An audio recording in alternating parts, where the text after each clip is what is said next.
Hello everyone, welcome back to the TJOmega channel for day 882 of daily content. Now, if that sounds weird to you, it sounds weird to me as well, because for the first time in over a year, I don't have a shout out.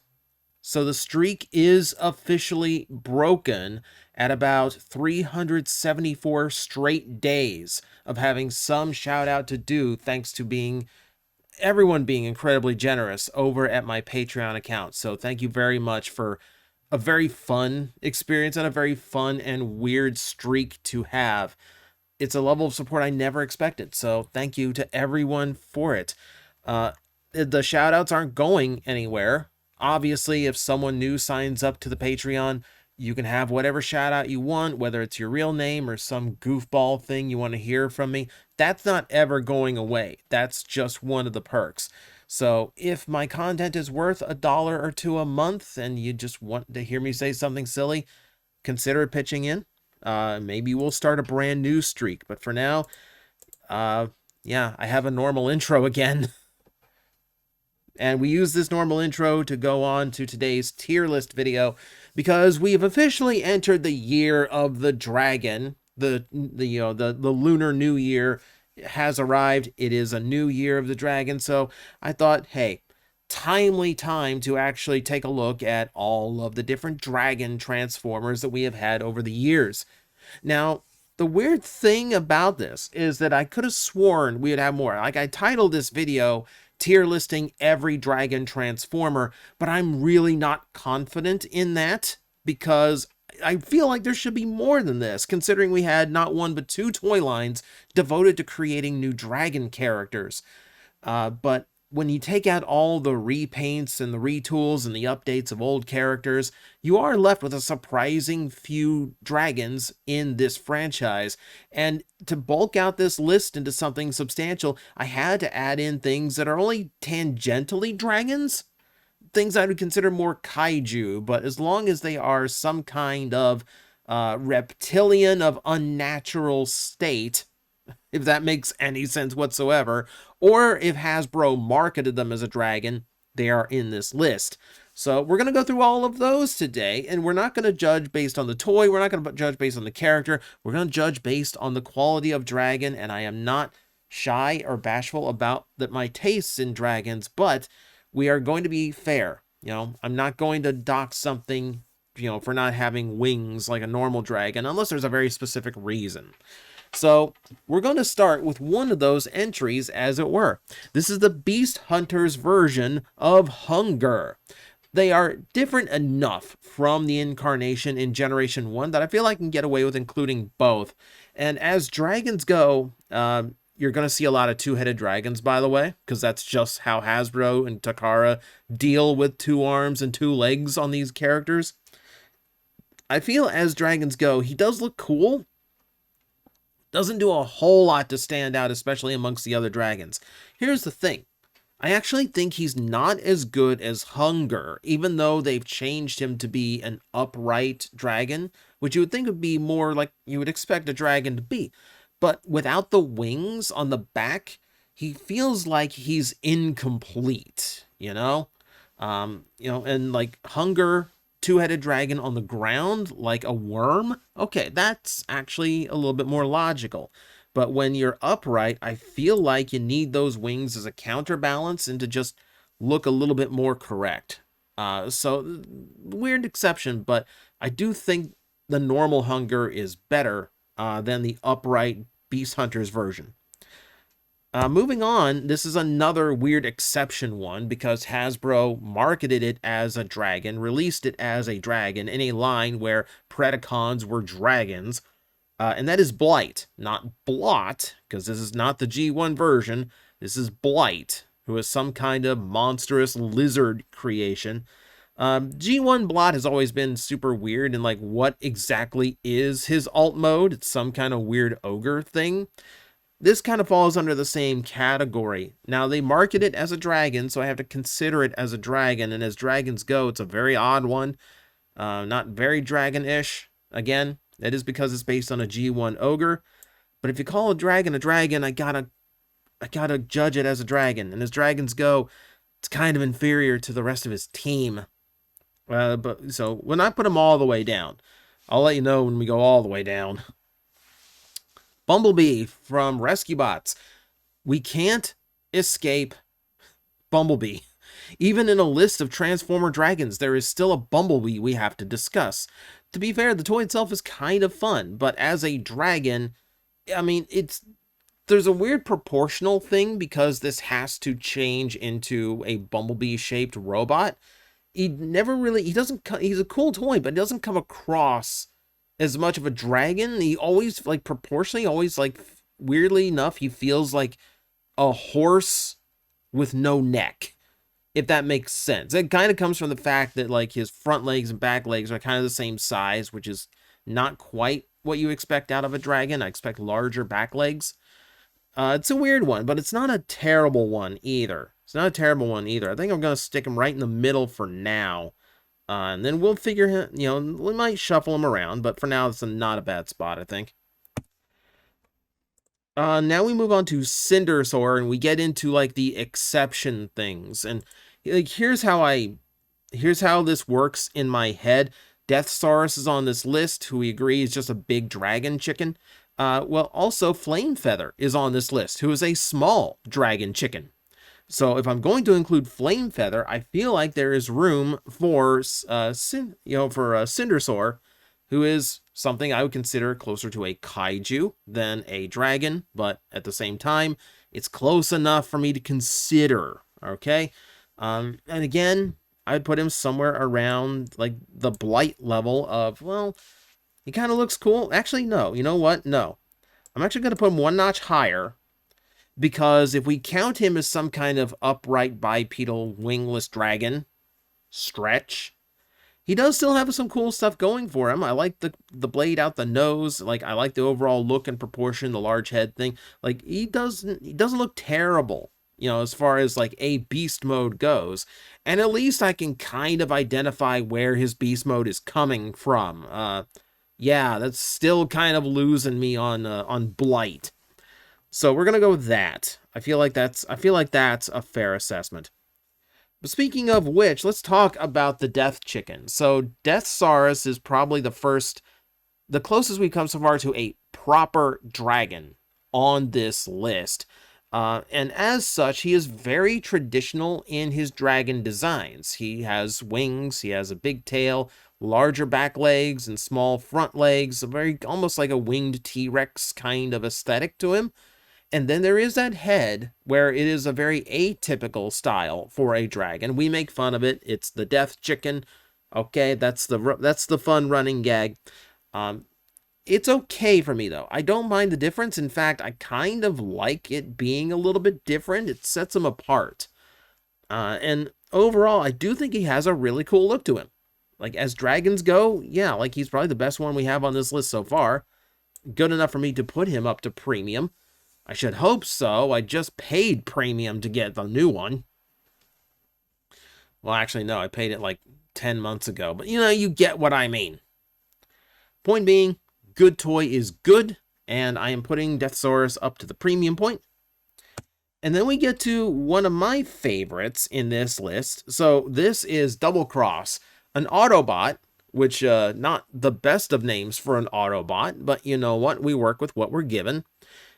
He is the earliest proper dragon in Transformers. He's, you know, very traditional as far as dragon styling and overall look go.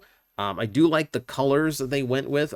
Strangely enough, like, he has almost like a skeletal bone dragon look, because they left the tops of his head white, which gives it a far creepier look than I think they intended. Like, there's some there's some like necrosis going on here, some zombie element that could have been like a really cool Decepticon idea.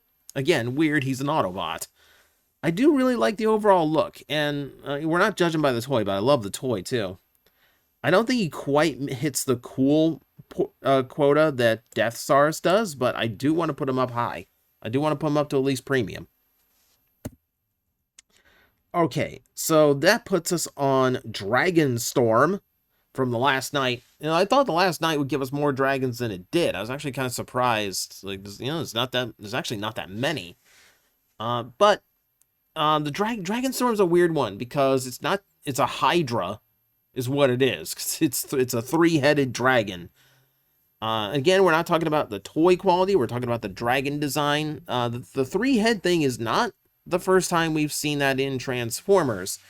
And overall, as a dragon goes, it's a little bit weird in design because of the way it transforms into two robots at once. He does come across kind of tubby, kind of overly bulky. And then dragons can be that way. They can absolutely be that way.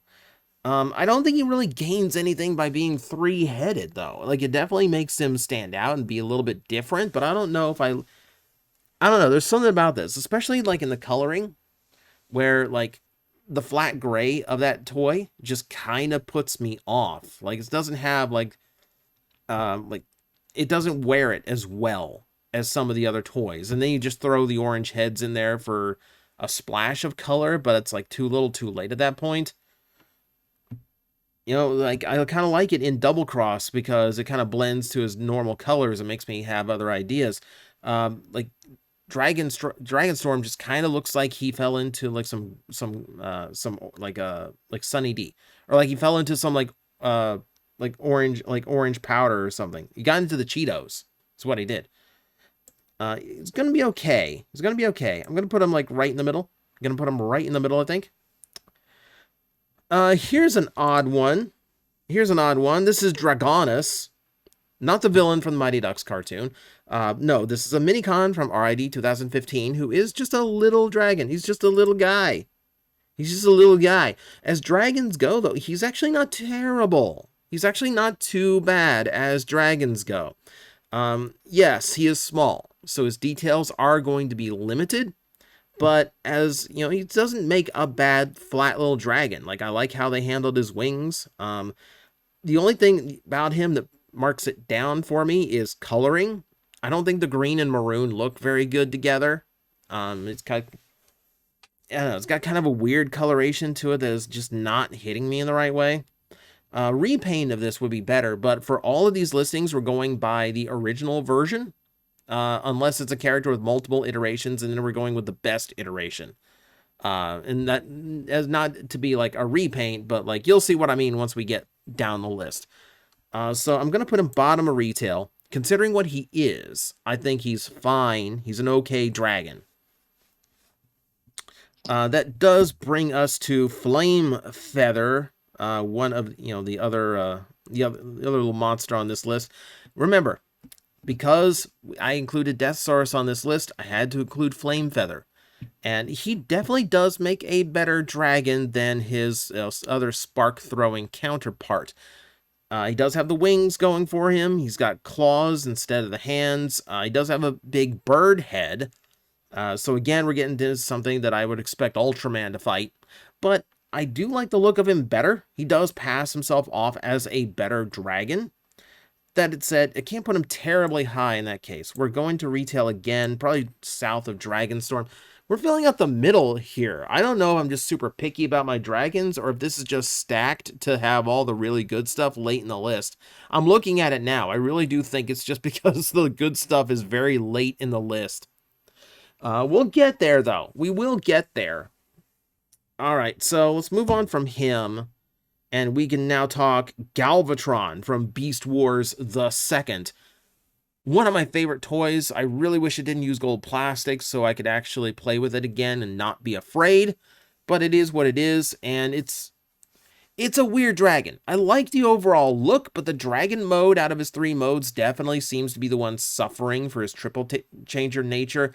It does an okay job. It does an okay, but it is bulky in some spots and then scrawny in other spots where it really shouldn't be.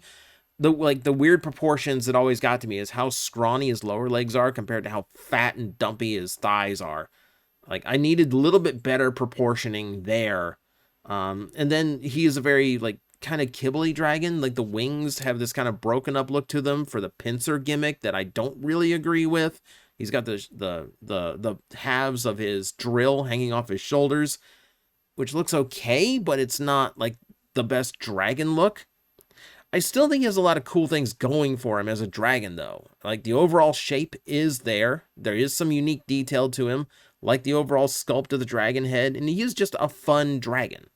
So, I have issue. I have issue, but as just a dragon goes, I do think he's cool enough to go up to premium. I do think he's just good enough to hit the premium or like top of retail, but I feel like he's just a little bit over on that one. Uh, and now we get to one that I think is going to be universally agreed upon. We are at RID Megatron, or Gigatron, if you will. And I really love this one. Again, we're dealing with a two-headed dragon, but hear me out.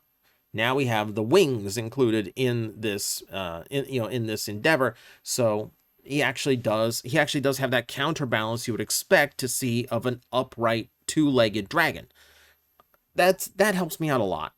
That really helps me out a lot as far as just like dragon that makes sense.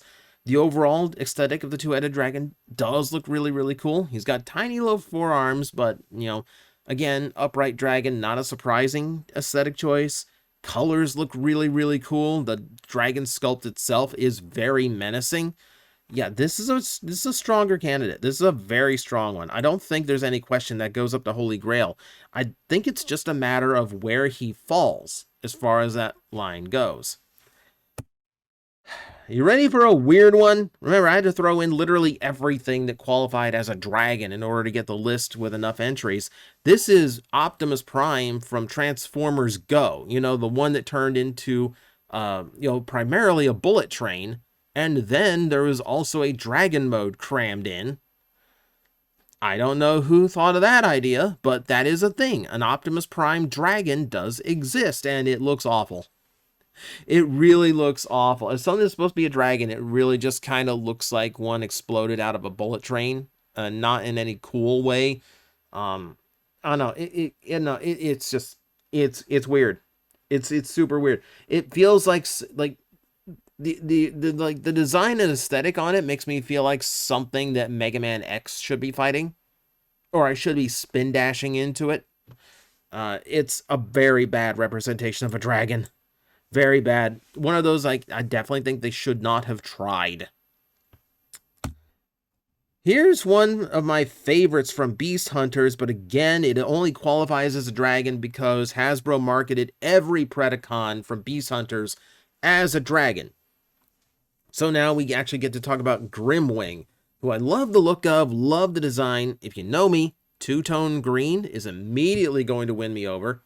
The only trick here is, he is not technically a dragon. He's an Urzagriff, which is to say half eagle, half bear.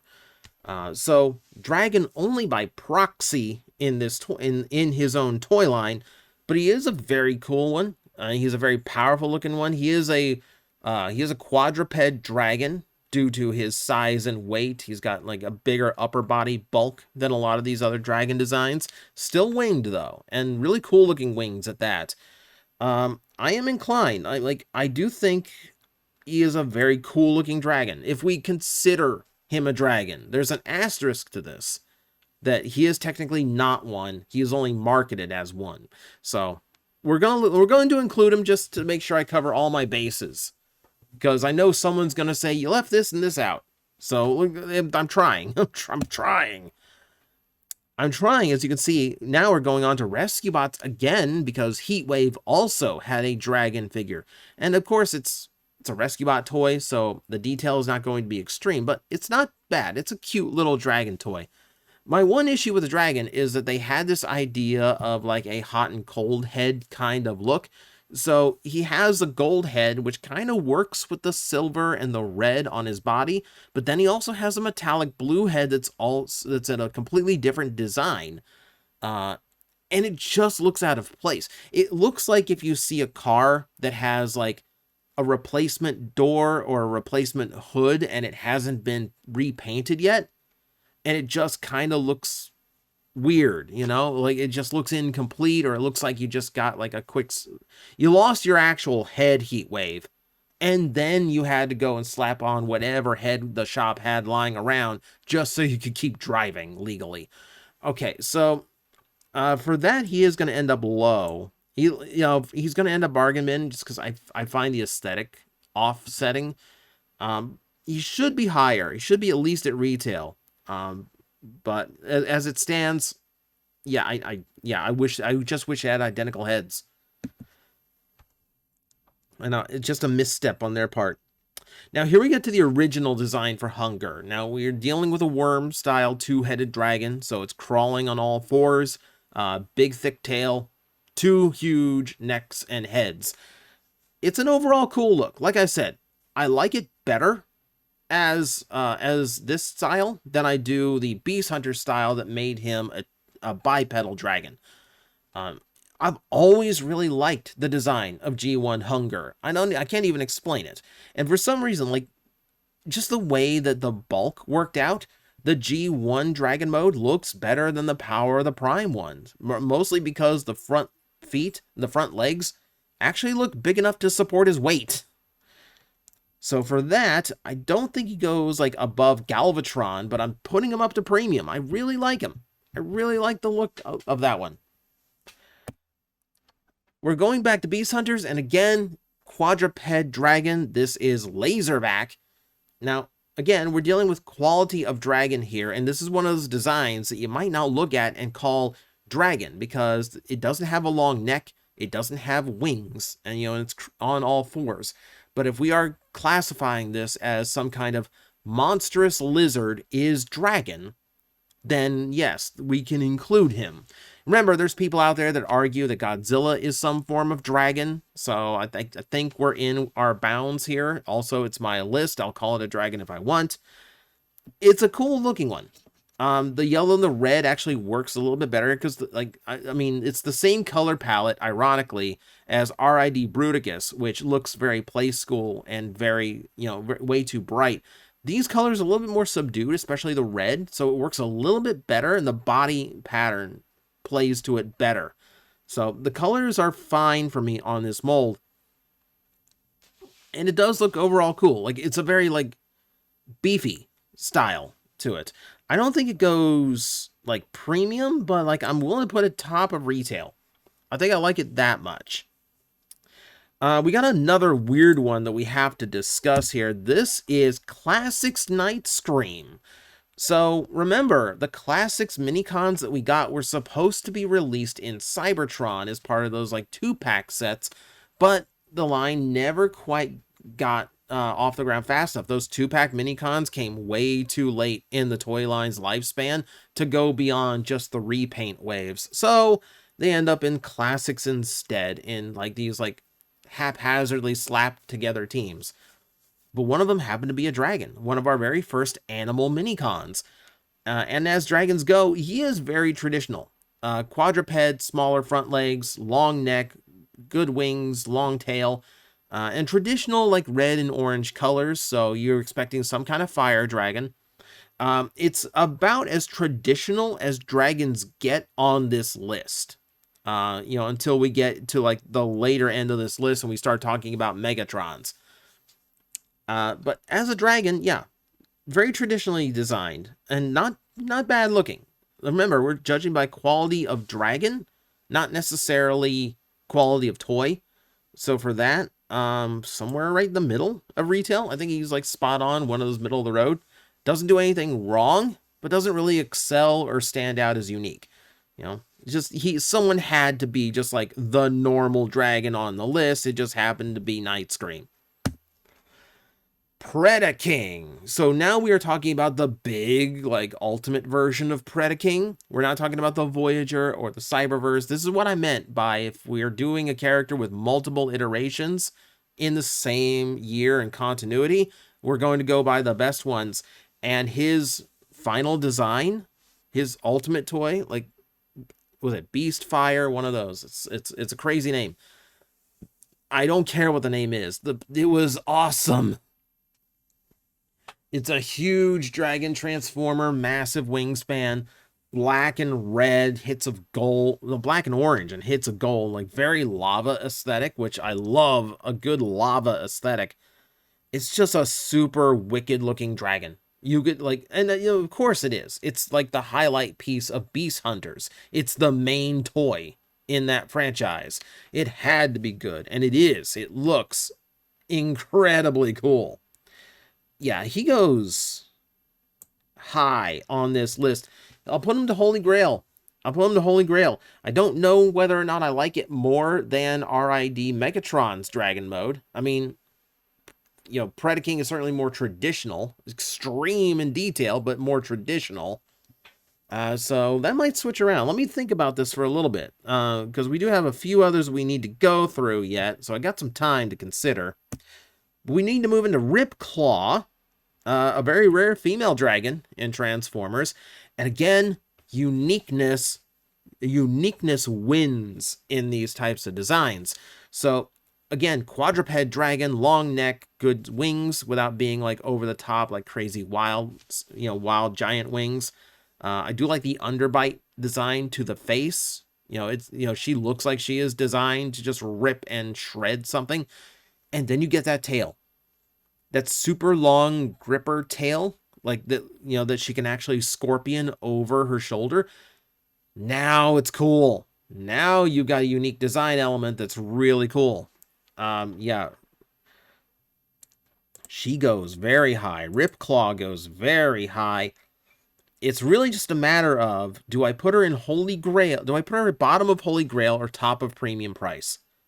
Because she really is that good of a design. She really is. For now, I'm going to cautiously put her in Holy Grails at the bottom. There are a couple more dragons that will probably go here, but for now, that's where she goes. We'll see how it balances out. Okay, Ripper Snapper. Now, the G1 toy is absolutely just a mutant shark, but this one absolutely does a few things differently. Again, he's kind of closer to a Godzilla, so he kind of gets in for judgment based on that argument. If you judge him as just kind of like an upright shark dragon, then yeah, he's actually an interesting design. I don't know if it's premium price interesting, but it's cool. Like, I do like the overall look. Like, he looks like a dragon Spinosaur. That's actually kind of awesome. If we view him like that, if we take him away from his G1 monster shark counterpart, and we actually judge him as just, like some kind of weird shark dragon, he actually gets a little bit cooler, and potentially one of the coolest ones out of those Terracons. At least to me, anyway. That's going to bring us down to Savage, the Beast Changer, Savage Noble, the Beast Machine's dragon. I hate this thing. So, no arms on this at all. It is just a two-legged, belly-crawling dragon. Split tail, two wings. It's the head. It's the head that just looks like some kind of mutated frog thing. No discernible eyes on this design. What are you doing making a dragon with no eyes? I thought for years that the things on the far back of his head were the eyes, just weirdly set. It's the hinge. That's the pin that holds his head together. It's an ugly design. I mean, it's certainly unique, but it's ugly. And to be fair, that's by design, because it's all of Megatron's organic leftovers just haphazardly piled into the ground. Like, it wasn't intended to be a good dragon, but marketed as such, yeah. I think I would actually take the Bullet Train Optimus over whatever Savage is supposed to be. I'm not digging Frog Dragon Man. Cybertron Scourge, Flame Convoy, if you will. And again, banger dragon design. So, proof that you don't have to have wings to make an absolutely killer looking dragon. So for starters, gunmetal gray and orange. So again, we're hitting a proper dragon aesthetic. And I like the hits of purple to shake it up a little bit. What gets me on the design not only is the optional extra two heads, but also just those massive spikes coming out of its shoulders that give it the silhouette of a dragon with wings, but once you really take in what it is, it looks brutal. This looks like something you'd fight in Monster Hunter. Like that level of just extreme creature. And it's absolutely awesome at that. Again, we're going up to Holy Grail. I love that design. I love that Scourge. Needs a new toy, please. Commander Class Scourge, when? Commander Class Scourge, when? Remember, that toy is like, it's from Cybertron, so it's a good toy. But that toy, like, my God, that articulation needed to be better. All right, so next up on the list, we have another Terracon. We have Sinner Twin, which again gets in the same way that Hunger does, but it's another two-headed dragon that's not quite done the same. He doesn't have the bulk to really have Hunger's presence. He just kind of looks like he is almost like two-headed dog who just happens to have some dragonish elements to him. It's not the best, it's not the most interesting of designs. I was always weirded out by the fact that the Terracons would have two-headed dragons on the team, two quadruped two-headed dragons on the team, especially when there's no reason for this Sinner Twin. Remember, the modern, like the Beast Hunter Sinner Twin used the heads as arms. Original didn't do that. They just kind of flipped to the back. You know, so we're not judging by the transformation. We're judging by the look of the dragon, and those are kind of the same. And in that sense, yeah, I got to put them like low, like down to the bargain bin. He doesn't come across dragony enough, even though he is intentionally designed to be similar to Hunger. Disappointment. Disappointing. Yeah, let's talk about Sky Stalker now. Again, we're in Beast Hunters here, and it's a lovely ice dragon. I love the more spindly look at this one. Now I realize that like these big brutish hulks of dragons, I've obviously shown some preference toward them, but I like my scrawny dragons too. If you come across with the right aesthetic, and an ice dragon is absolutely the correct aesthetic for a scrawny dragon. No pun intended. Looks very cool.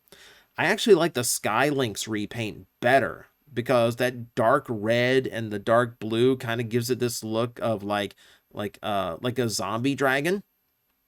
One of those, like a Dracolich, where it's all bone, but it has like a little bit of leftover rotted flesh and muscle still showing.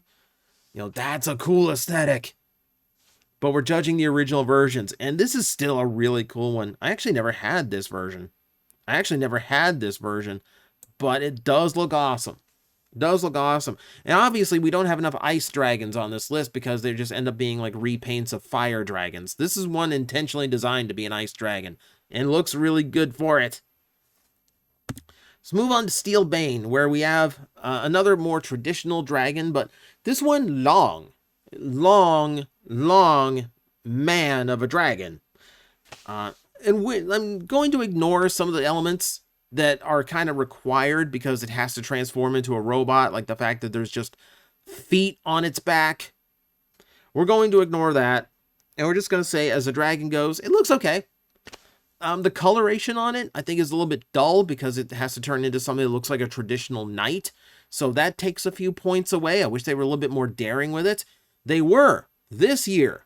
We have a retool of this toy in like, more red and gold colors, and it looks amazing. I wish there was some way to buy it if you were in the US, because the only way right now is to import it out of China, and it's crazy expensive to do that. But the base toy itself, the original version, yeah, on the dull side, on the kind of the normal, plain-ish dragon side of things. So down to the middle of retail he goes. Now we're getting serious. Now we're going to start ending on bangs and whimpers here. Okay, so is there any question Transmetal 2 Megatron goes all the way up to Holy Grail? It's one of the older dragon transformers. It's the first proper fire dragon that we've gotten, and it looks amazing. I like the asymmetry to it. I like the clawed tail. I like the overhang neck, that looks like it's like looming over everything around it. It's just a super cool dragon design. It's the first time Hasbro really put effort into making like a traditional dragon shape, and absolutely nailed it. Absolutely nailed it. Great aesthetic, great look overall. Absolutely holy grail tier. But then we have to talk about the alternate version. Similar to the Hungers, I felt that the Beast Machine's incarnation was different enough from the original to count them both. And this is a sad dragon. This is a sad dragon. All right, so you got arms that are even scrawnier than the basic version. A very thin, weirdly shaped, long body. The wings of the dragon don't look like wings. It looks like it's wearing a torn up trash bag for a cape. Then you got the fact that the gimmick forces the neck into this weird, like, constant, like, snaky shape, which makes it look like its neck is broken. So, no surprise, this one is going low. Yeah, flea market level. Nasty. Nasty dragon. And then we end off on the artist formerly known as Cutthroat, but this is the Beast Hunters version, so we're talking Windrazor, who is technically just a monstrous pteranodon, but as marketed as a dragon would be the closest thing we've actually had on this list to a proper wyvern, which makes me realize we've never really had a proper wyvern in Transformers. Like, why do we have this many dragons and we haven't had that? Regardless, if we are judging it as a dragon, yeah, it's a little bit of a weird one. I don't think it's terribly bad. But marketed as a dragon doesn't mean it looks like one. You know, just can't get past the Pteranodon. I'm including in this list simply because Hasbro said, Beast Hunter Predacon. I might be being too literal about that. Maybe he shouldn't be in this list at all. I do think it's an overall cool design. But yeah, it just kind of has this look of like kind of monster vulture to it. Judging it at, if we're judging, monstrous Transformers, it'd be higher up. Judging it as a dragon because I have to judge it as a dragon, it's ending up lower. And that, my friends, is going to be it. As usual with my tier lists, I expect two things. One, I expect you to disagree with my decisions. Remember, it's all opinion here. And I expect you to point out all the dragons that I forgot about. Like I said, I'm not terribly confident that I included all of them because it's a 40-year-old franchise with tens of thousands of toys. It's going to be easy to miss a few iterations, but I think this covers all the major bases. So, as always, thank you for watching. Let me know what you thought in the comments below, and I will see you next time.